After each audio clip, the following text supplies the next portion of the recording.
Après The French Dispatch, après Asteroid City, Wes Anderson a l'art des titres incongrus. Alors, nous sommes en 1950 et on découvre Chacha Corda, qui est un richissime homme d'affaires et qui survit à son 6e accident d'avion, accident d'origine criminelle. Quand on voit l'avion, on a l'impression d'être dans le sceptre d'autocar. On est vraiment dans une ambiance extrêmement rétro.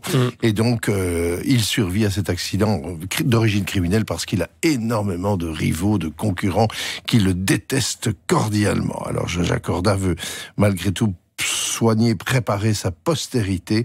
Il a une kyrielle d'enfants dont il ne s'est jamais occupé, mais il retrouve sa fille, Liesl, qui, elle ne veut absolument pas hériter de ses biens parce qu'elle a pour vocation de devenir religieuse. Alors, à la différence des films précédents, il y a vraiment 2 rôles principaux dans le film. Il y a ce rôle de ce richissime homme d'affaires incarné par un excellent, c'est presque un pléonasme, un excellent Benicio del Toro, et dans le rôle de sa fille, il y a Mia Tripleton, qui en fait dont c'est le premier grand rôle et qui est la fille de Kate Winslet. Alors, là, je vous cite les 2 personnages principaux, mais comme toujours chez Wes Anderson, il y a une ribambelle de stars, Scarlett Johansson, Benedict Cumberbatch, Tom Hanks.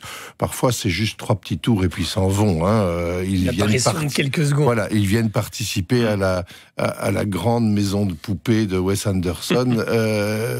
Alors, c'est visuellement absolument splendide. C'est une succession de scénettes filmées de manière extrêmement méticuleuse. Moi, simplement, je reste assez perplexe par rapport à l'évolution du cinéma d'Anderson, c'est-à-dire que pour moi c'est de plus en plus opaque, je ne vois pas exactement quel est l'enjeu d'un film comme celui-là, si ce n'est d'un grand garçon, d'un cinéaste démiurge qui agite ses petites figurines dans son décor. En fait, moi, je rêverais à la période de Noël de voir Wes Anderson s'emparer des vitrines de Harrods ou des Galeries Lafayette, voilà, vous avez carte blanche pour décorer ces belles vitrines. C'est du cinéma train électrique, si vous voulez. Et on regarde le train tourner indéfiniment, mais on ne voit pas très très bien quelle est la finalité. C'est-à-dire que le film pourrait durer une demi-heure comme 2h30, puisqu'il y a en permanence de nouveaux personnages, de nouvelles péripéties, tout cela rythmé par la partition de son fidèle complice Alexandre Desplat. Donc c'est très très très joli, mais pour fans only. Voilà. C'est-à-dire qu'il faut vraiment être inconditionnel de ce cinéma pour rentrer dans cet univers.